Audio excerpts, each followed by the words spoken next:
Hello my name is Shirish Srivastava and this is my video blog. So Bhushan Surya ने मुझसे ये पूछा था कि great bro make video on how to improve narration for pitching a script for producer. So चलिए आज इस बारे में बात करते हैं कि नरेशन कैसे इम्प्रूव किया जाए और नरेशन कैसे देना चाहिए। बेसिकली रोंडा शाइम का मास्टर क्लास है, अगर आपको कभी मिले टॉरेंट पे या आप उसे पैसा दे के मास्टर क्लास लेना चाहो तो आप उसको लो। रोंडा शाइम बेसिकली टीवी की बहुत बड़ी राइटर हैं और ग्रेज एनाटॉमी उन्होंने लिखा है which was one of the biggest shows. So उन्होंने काफ़ी अच्छी टिप्स दी हैं उस मास्टर क्लास में कि किस तरह से नरेशन देना चाहिए, किस तरह से पिच करना चाहिए कॉन्सेप्ट पर। मेरे पास जो एक्सपीरियंसेस हैं और जो मैंने सुना है, देखा है, कर किया है, उस बेसिस से मैंने कुछ पॉइंटर्स बनाए हैं जिसके बेसिस से मैं आपको कुछ बताऊंगा कि ये कैसे आपको हेल्प कर सकते हैं और कैसे आपका एक नरेशन देने में आपको हेल्प कर सकते हैं, पिचिंग में हेल्प कर सकते हैं। सो पहला तो मैं आपको जो पॉइंट बताता हूँ वो बहुत ही ऑब्वियस है and that is never go अनप्रिपेयर्ड। बहुत सारे ऐसे फिल्म मेकर्स हैं जिनको लगता है कि अरे उनके कहानी सुना तो उनके बाएं हाथ का खेल है और वो सुना भी ले आते हैं। कुछ लोग कहानी लिख नहीं पाते हैं पर बहुत अच्छी सुनाते हैं। पर बहुत सारे ऐसे फिल्म मेकर्स हैं जो लिखते बहुत अच्छा है, जैसे मैं मेरे को लोग तारीफ करते हैं तुम लिखते अच्छा हो, पर मेरे साथ सबसे बड़ी प्रॉब्लम ये है कि मैं नरेट नहीं कर पाता था और नरेट करने के लिए मुझे बहुत स्ट्रगल करना पड़ा। मैं अक्सर लोगों से कहता था कि भाई मुझसे नरेट मत कराओ, मेरी कहानी मैं दे रहा हूँ तो मुझसे पढ़ लो। पढ़ने के बाद वो लोग उसे पसंद करते थे, पर ज़्यादातर लोग आपकी कहानी पढ़ना नहीं चाहते बिकॉज पढ़ने में अपना आप एक एफर्ट होता है और नरेट करने में उनको कोई एफर्ट नहीं करना पड़ता, उनको सिर्फ बैठना पड़ता है, उनको सुनना है। सो दूसरा नरेशन में एक और चीज़ क्लियर होती है कि डायरेक्टर कितना कॉन्फिडेंट है, राइटर कितना कॉन्फिडेंट है अपनी स्टोरी को लेकर। उसमें बहुत सारी डिटेल्स हैं वो उनको बता सकता है। अगर उनके सामने वाले प्रोड्यूसर का कोई क्वेश्चन है तो वो उनको लाइव पूछ सकता है। तो इसलिए नरेशन देना बहुत इंपॉर्टेंट है, नरेशन सीखना बहुत इंपॉर्टेंट है। तो इसमें इस निगेटिविटी में नहीं जाएंगे कि आपका नरेशन अच्छा होना चाहिए नहीं होना चाहिए, क्योंकि इसमें सिर्फ एक ही चीज़ है जो कि स्ट्रिक्ट है और होनी चाहिए, और वो ये है कि आपका नरेशन अच्छा होना चाहिए। तो उसमें जो पहला पॉइंट मैंने जैसे आपको बताया वो ये है कि नेवर गो अनप्रिपेयर्ड। बहुत सारे लोग अपने आप को ओवर एस्टिमेट करते हैं कि हम बोल देंगे, हम कहानी सुना देंगे, अरे वहाँ जब बैठेंगे प्रोड्यूसर सामने तो कहानी सुना देंगे, हमने लिखी है, हमें पता है। मतलब थिंग है जब आप कहानी सुनाने जाते हो तो बहुत सारे पॉइंट्स आप मिस कर देते हो, बहुत सारी चीज़ें आप मिस कर देते हो सुनाते समय। तो इसलिए प्रिपरेशन करना बहुत ज़रूरी है कि आप अपनी कहानी को 10-20 बार पढ़ के जाएँ। जितनी बार आप पढ़ के जाएंगे आप प्रिपेयर्ड होकर जाएंगे।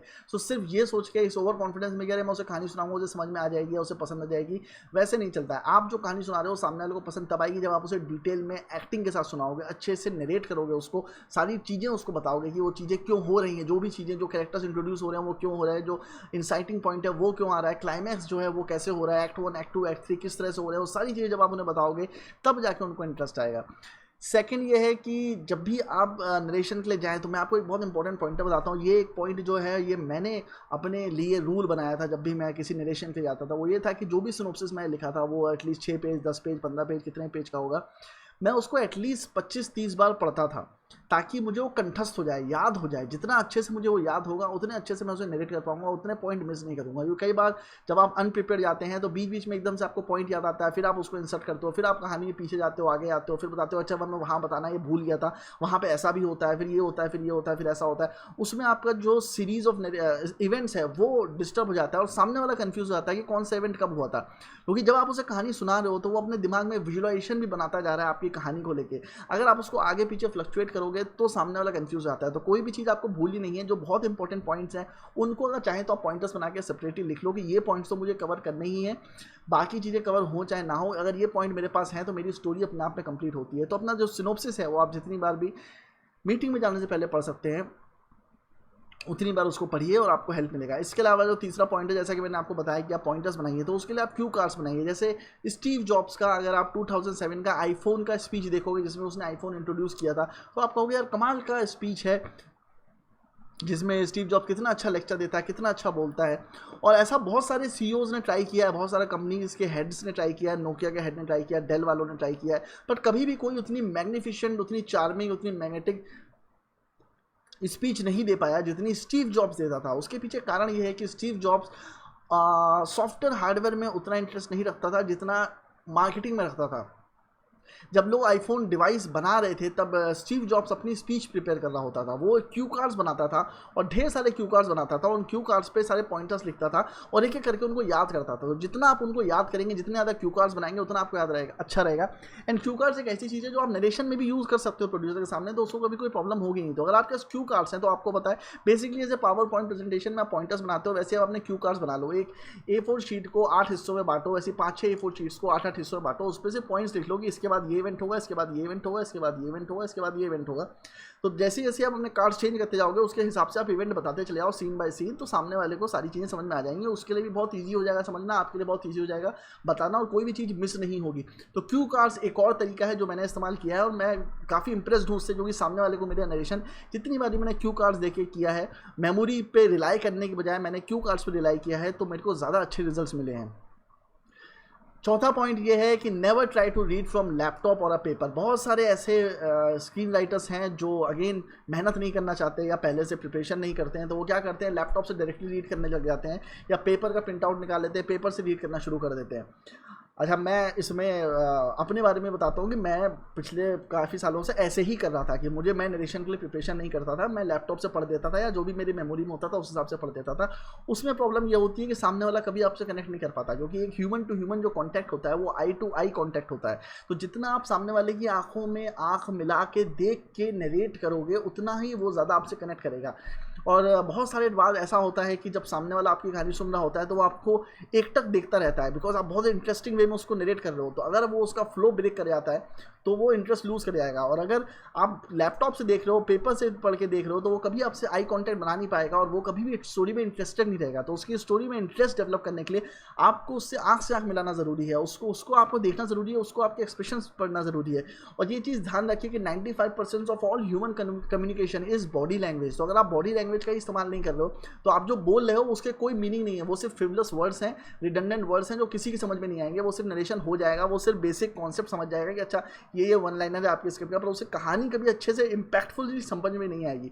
इसलिए आई कॉन्टेक्ट मेंटेन करना बहुत ज़रूरी है, जिसके लिए मैं सजेस्ट करूंगा कि आप लैपटॉप और पेपर से कभी भी मत पढ़िए।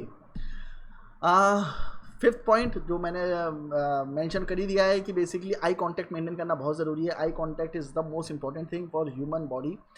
सिक्स पॉइंट ये है कि instead of just narrating just try to act all the scene. क्योंकि बहुत सारे बंदे ये गलती करते हैं कि वो जब नरेशन करते हैं तो वो एक फ्लो में एक ही टेम्पो में पूरी कहानी सुनाना शुरू कर देते हैं। पर अगर आपने बहुत सारी जो फिल्मों में नरेशन होता है, जैसे महमूद ने एक पिक्चर में किया था नरेशन, या आपने बहुत सारी फिल्मों में ऐसे नरेशन देखे होंगे, तो उसमें लोग बताते हैं कि दरवाज़ा खुला करके आवाज़ आई, खट रुक गया, गाड़ी हुई कड़ी करके निकल गई, फिर ये वो साउंड इफेक्ट्स क्रिएट करते हैं। तो बेसिकली वो पूरा इफेक्ट जो आपको फिल्मों में देखने को मिलता है वो पूरा उसे क्रिएट करने की कोशिश करते हैं। अनीस बज़मी के बारे में मैंने सुना है, मैंने उनसे कभी पर्सनली मिला तो नहीं हूँ, पर उनके बारे में मैंने सुना है कि वो टेबल पे चढ़ के उल्टे सीधे होके डांस वांस करके पूरा दिखाते हैं कि कैसे कैसे होगा। मतलब पूरे इन्वॉल्व हो जाते हैं अपने नरेशन में, वो पूरा करके दिखाते हैं। मतलब आपके सामने एक पूरा विजुअलाइजेशन बन जाएगा कि फिल्म कैसी निकल के आने वाली है, and that is called the best narration. तो मुझे ऐसा लगता है कहीं ना कहीं एक राइटर को, एक डायरेक्टर को एक अच्छा एक्टर होना भी जरूरी है, अंदर से शर्म निकालनी जरूरी है कि आप जब अपनी फिल्म को नरेट करें तो इतने बढ़िया से नरेट करें कि सामने वाला को वो फिल्म बनने से पहले ही दिखनी शुरू हो जाए,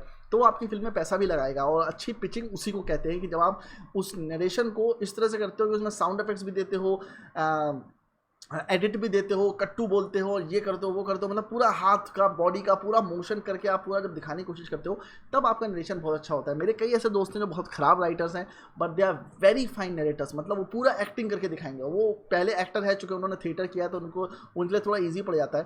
पर अगर आप थिएटर करा हुआ है आपने और आप राइटर बन जाते हैं उसके बाद, तो आपके लिए थोड़ा सा ईजी होगा पूरा एक्ट करके दिखाना। अगर आप सामने प्रोड्यूसर को एक्ट करके दिखाओगे तो मैं बता रहा हूँ 100% आपका जो पिच है वो सक्सेसफुल हो जाएगा। 7th पॉइंट है be enthusiastic and excited through out. जितने ज़्यादा आप एंथुजियास्टिक और एक्साइटेड रहोगे उतना ज़्यादा आपका नरेशन सक्सेसफुल होगा। बहुत सारे नरेटर्स हैं इंक्लूडिंग मी जो बहुत ही डल वे में स्टोरी सुनाते हैं, जो बताते हैं कि इसलिए क्योंकि उनको स्टोरी सुनानी होती है।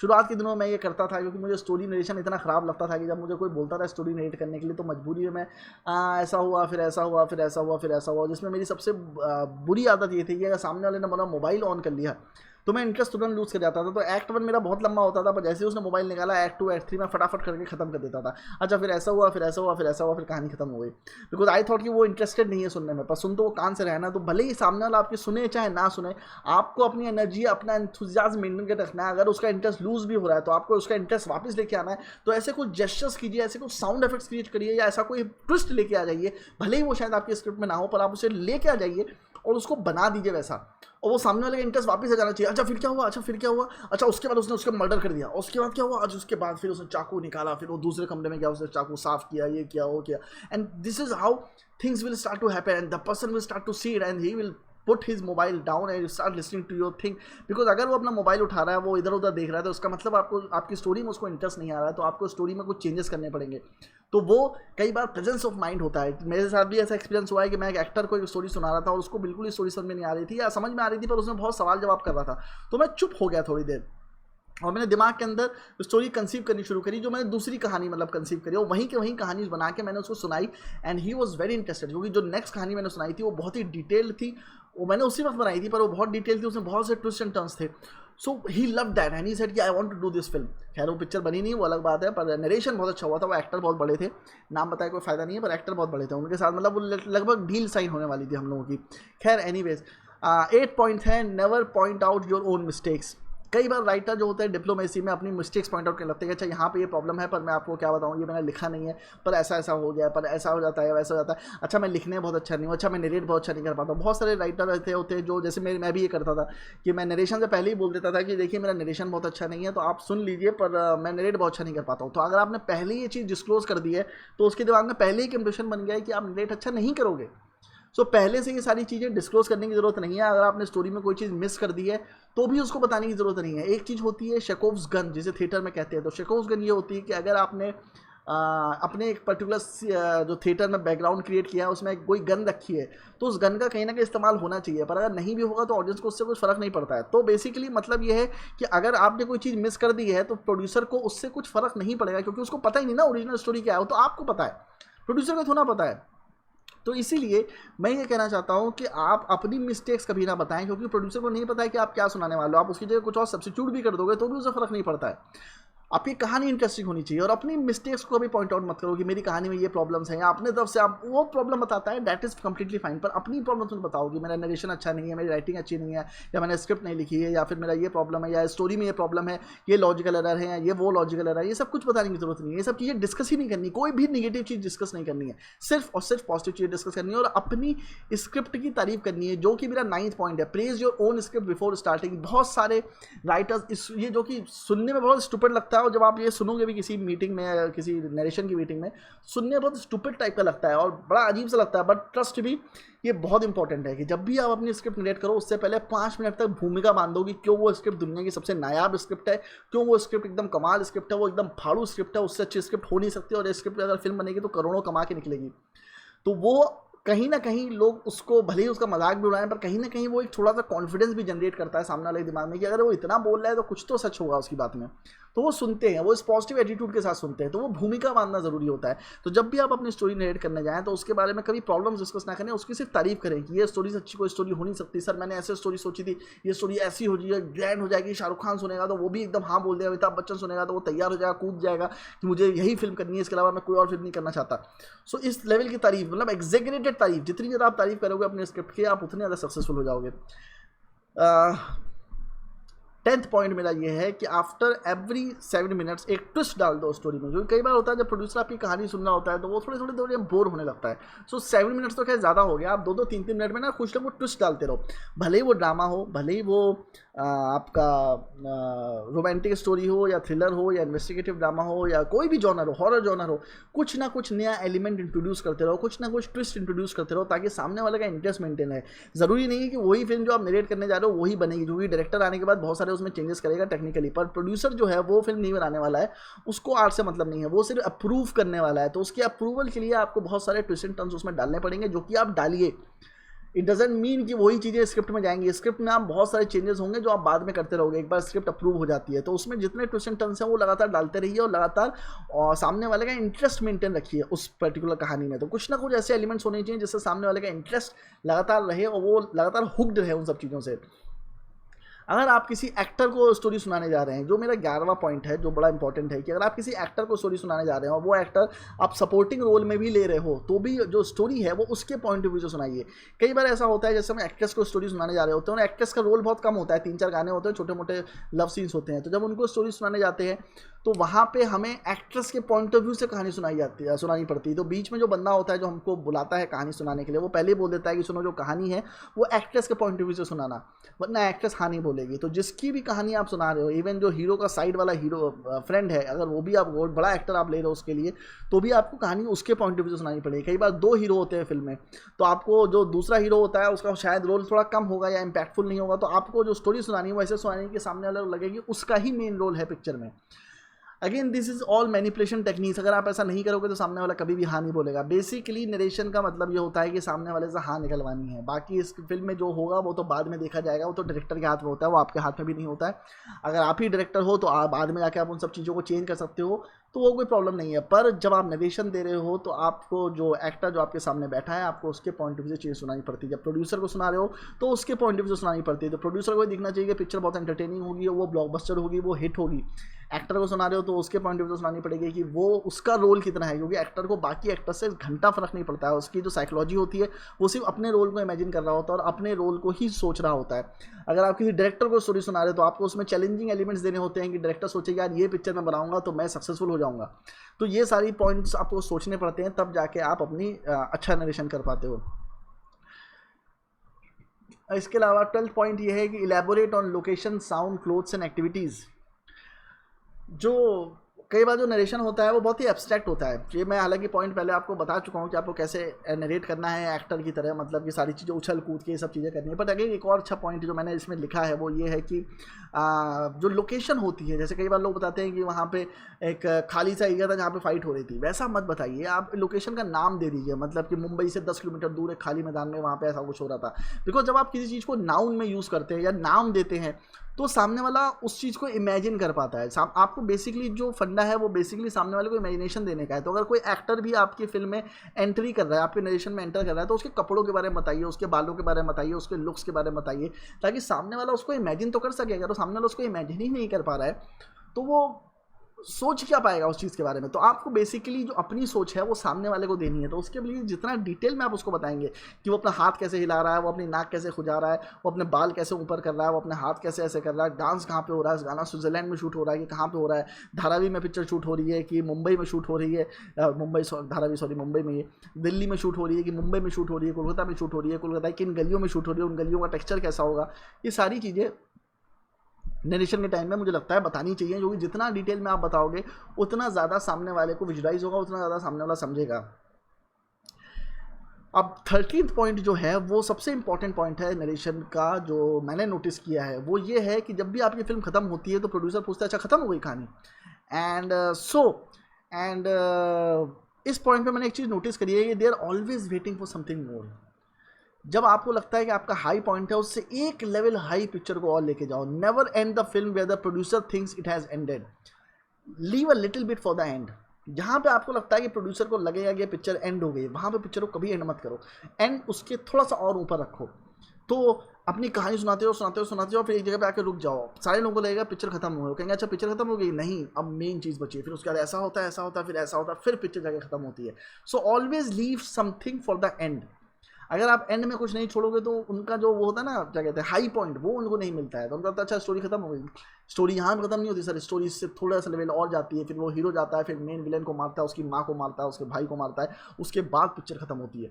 सो इस तरह की जो चीज़ें हैं आप अगर थोड़ी सी नोटिस करोगे, थोड़ा सा ह्यूमन साइकोलॉजी के साथ खेलोगे तो आपका नरेशन बहुत अच्छा इंप्रूव हो जाएगा। तो जब भी आप नरेशन करो तो स्टोरी को वहाँ पर बंद करो जो आपको लगता है कि आपका सेकंड हाईएस्ट पॉइंट है। फिर उसका जो फर्स्ट हाईएस्ट, जो हाईएस्ट टू हाईएस्ट पॉइंट है वो आप उसके बाद रिवील करो, जब लोगों की क्यूरियोसिटी बढ़ चुकी है, जब वो समझ रहे हैं कि पिक्चर खत्म हो चुकी है, तब आप उनका फाइनल चीज़ एंड करो। जैसे स्टैंड अप कॉमेडियंस भी हैं, स्टैंड अप कॉमेडियंस को बताया जाता है कि आप एक हाई पॉइंट पे एंड करो पर वहाँ पे अपना स्टैंड अप मटेरियल खत्म मत करो। तो उसके बाद उनको वापस बुलाया जाता है। आप जितने स्टैंड अप देखो नॉर्मली स्टैंड अप कॉमेडियंस जब चले जाते हैं स्टेज से, उनको एक बार वापस बुलाया जाता है तो लास्ट में 2-3 जोक्स वो फिर मारते हैं, बिकॉज ऑडियंस उससे सेटिस्फाई नहीं होती है, तो उनको एक क्लोजर चाहिए होता है। तो उसी तरह प्रोड्यूसर को भी क्लोजर चाहिए होता है। तो वो क्लोजर आप अपनी स्टोरी में इस तरह से दीजिए कि हाई पॉइंट पे लाके बंद करिए, फिर उससे ज़्यादा हाई पॉइंट पे ले जाके उस पिक्चर को खत्म करिए, and that's how they will get impressed. So ये मेरे 13 पॉइंट थे नरेशन के। आई होप कि आपको अच्छे लगे होंगे। अगर अच्छे लगे हैं तो बताइए, अगर नहीं लगे हैं तो भी बताइए, कमेंट सेक्शन में मेंशन करिए कि कैसा कैसा आपको हेल्प मिला इन नरेशन पॉइंटर से। अगर आपको कुछ और जानना है तो कमेंट बॉक्स में मेंशन करिए, मैं उसके बारे में भी जवाब दूंगा। और फिर जल्दी मिलते हैं नेक्स्ट व्लॉग के साथ।